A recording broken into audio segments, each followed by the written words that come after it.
Olá, seja muito bem-vindo, muito bem-vinda a mais um vídeo do canal Centelha Japamalas. Eu estava com muita saudade de falar isso, gente, de verdade. Nem acredito que estou retornando ao canal.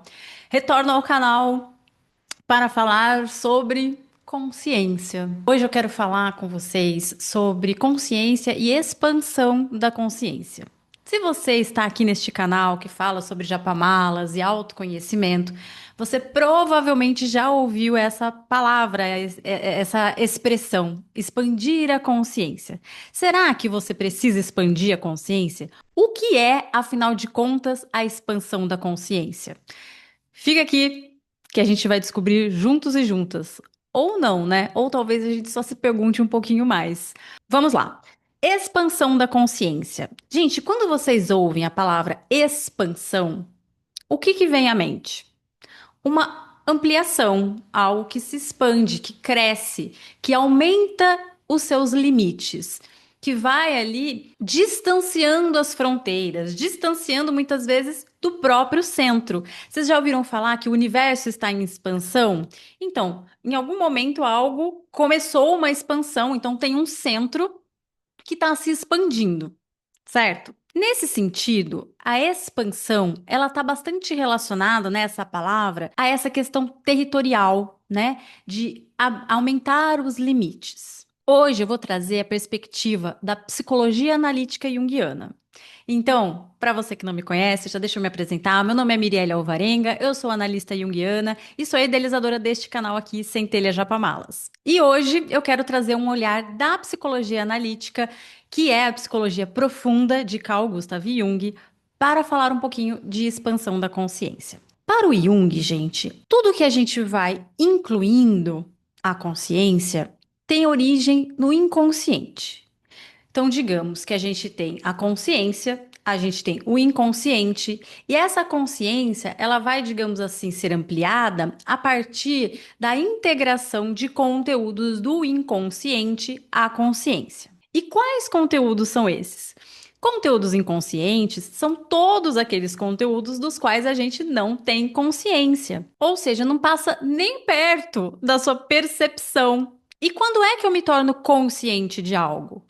Quando aquilo está passando por algum tipo de percepção da consciência. Então, quando eu tomo um líquido, por exemplo, e sinto o sabor, eu estou percebendo, eu estou me tornando consciente daquele sabor. Então, a consciência, ela está muito relacionada a essa percepção, a esse julgamento, porque consciente de algo, eu posso dizer se gosto, se não gosto, se quero, se não quero. A linearidade. Então, a consciência, ela entende, por exemplo, o tempo com uma linearidade. A gente enxerga tudo, né, com uma linearidade, o antes, o depois. Para o inconsciente, isso não existe, não tem tempo, não tem espaço, né? Por isso que o inconsciente é esse grande mistério que a gente não acessa por vontade própria ou de forma direta. A gente vai acessar esse conteúdo por meio de sonhos, de fantasias, imaginação ativa, nas expressões artísticas. E esse conteúdo, ele também é chamado muitas vezes de conteúdo sombrio, porque se a consciência é a luz, a sombra é aquilo que está inconsciente. Então, no inconsciente está a sombra também. Além da sombra, está todo aquele conteúdo que eu não tenho essa percepção direta. E o Jung entendeu o inconsciente em duas camadas, mas eu não vou entrar aqui nesse mérito porque é outro vídeo, tá? Então ele entendeu o inconsciente pessoal e o coletivo. Então, para além de um conteúdo da minha própria vida, tem um ainda muito maior que é de todo mundo, de tudo. Vou ficar por aqui, tá? Não vou entrar em detalhes, senão esse vídeo vai ficar muito longo. Então, voltando para a expansão de consciência. Quando a gente vê falar sobre expansão da consciência, isso está sempre muito relacionado a um grande benefício. Nossa, eu vou expandir a consciência, o que eu não enxergava, agora eu vou enxergar, e aí minha vida vai melhorar, e transformação. E isso está dentro de uma perspectiva muito positiva. Ok, sim, muito importante. Essa expansão, essa ampliação é muito benéfica para o ser humano, porque aquele conteúdo inconsciente passa a estar consciente, e aí sim eu posso lidar com aquilo. Quando está inconsciente, eu não tenho acesso, eu não consigo lidar, porém. não deixa de afetar a minha vida. Então, eu posso estar sofrendo inúmeras consequências daquilo que está inconsciente, sem poder fazer nada com aquilo, só repetindo padrão, repetindo padrão, repetindo padrão. Então, esse conteúdo, né, ao vir à tona na consciência, né, já falei por meio de sonhos, fantasias, expressões artísticas, meditação, imaginação ativa, terapia, né? Que na terapia a gente começa a se conscientizar de algumas coisas. E nem sempre é fácil lidar com conteúdo sombrio, que a gente muitas vezes não é agradável de ver, muitas vezes, sabe? E essa expansão, ela prevê crescimento. E crescer, gente, não é fácil. Crescer prevê transformação, transmutação. É como se a gente passasse de um estado para outro estado. E assim, o ser humano ele tem uma resistência ao crescimento, né? Ele resiste, por quê? Porque dói, porque incomoda, porque tira ele do lugar dele. É preciso movimentar muita coisa. E a nossa tendência é o repouso, né, gente? A gente quer ficar de boa, a gente quer quanto menos trabalho, melhor. E essa expansão exige trabalho. Então, a primeira coisa é entender que a expansão de consciência não é tipo, individuei, enxerguei tudo, agora eu sou um ser de luz. Não, né? Existe um lado muito árduo, é um trabalho, é um labor, né? O trabalho de lapidar e olhar para esses conteúdos e ir trazendo para a consciência o conteúdo inconsciente e então expandindo. Quero trazer agora aqui também uma outra perspectiva com relação à expansão. Lembra que eu falei lá no começo que a expansão prevê que a gente está se distanciando do centro? Pois é, para o Jung, todos nós temos um centro.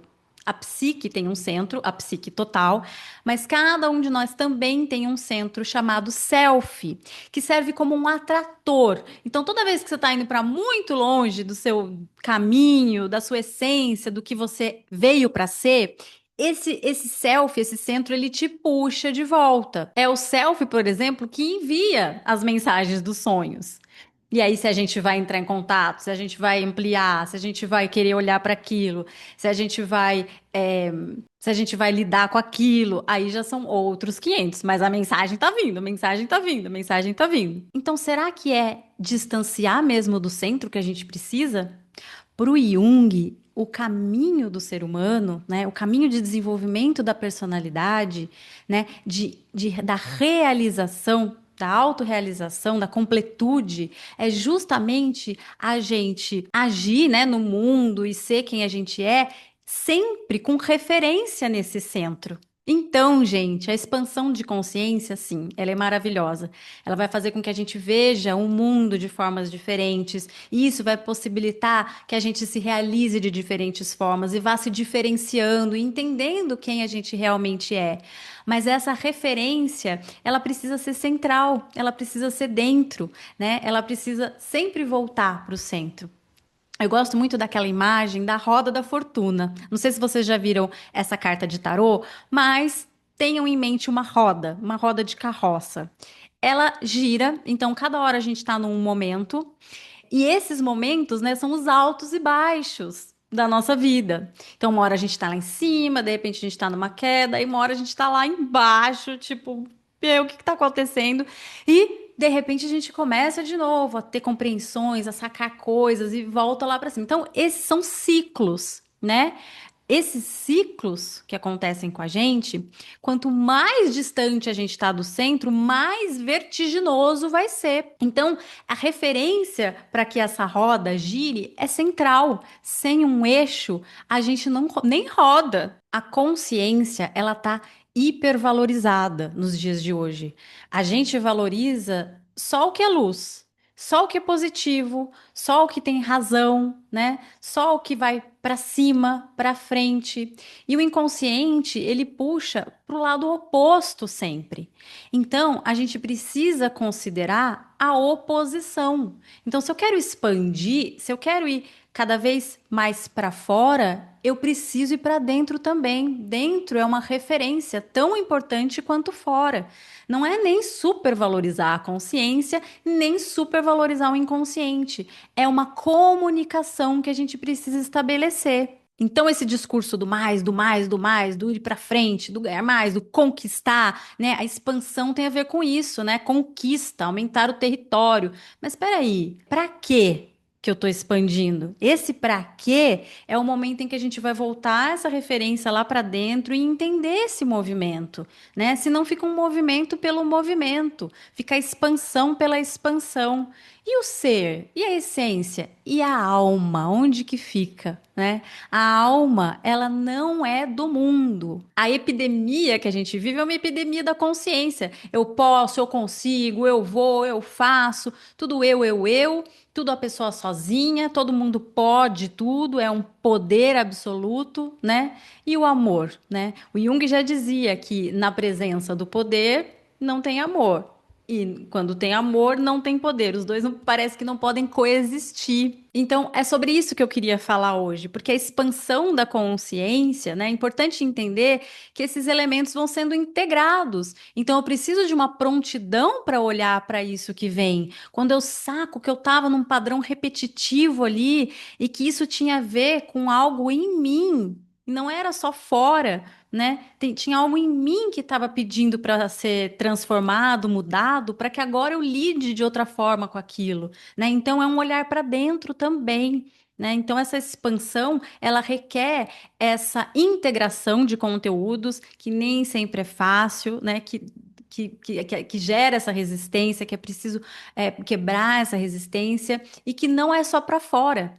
A expansão precisa ter uma referência dentro também, tá bom? Espero que vocês tenham gostado desse vídeo. Se vocês gostaram, deixa o like aqui, ajuda muito o canal, ajuda a espalhar isso.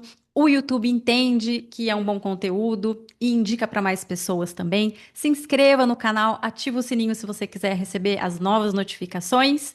E aqui eu vou deixar também as minhas redes sociais, @Mirielle Alvarenga no Instagram. Lá vocês podem saber um pouquinho mais sobre o meu trabalho como terapeuta e @Centelha Japamalas, onde eu falo um pouquinho mais sobre Japamalas e onde você pode, se tiver interesse, fazer seu orçamento, seu projeto e encomendar sua peça, tá bom?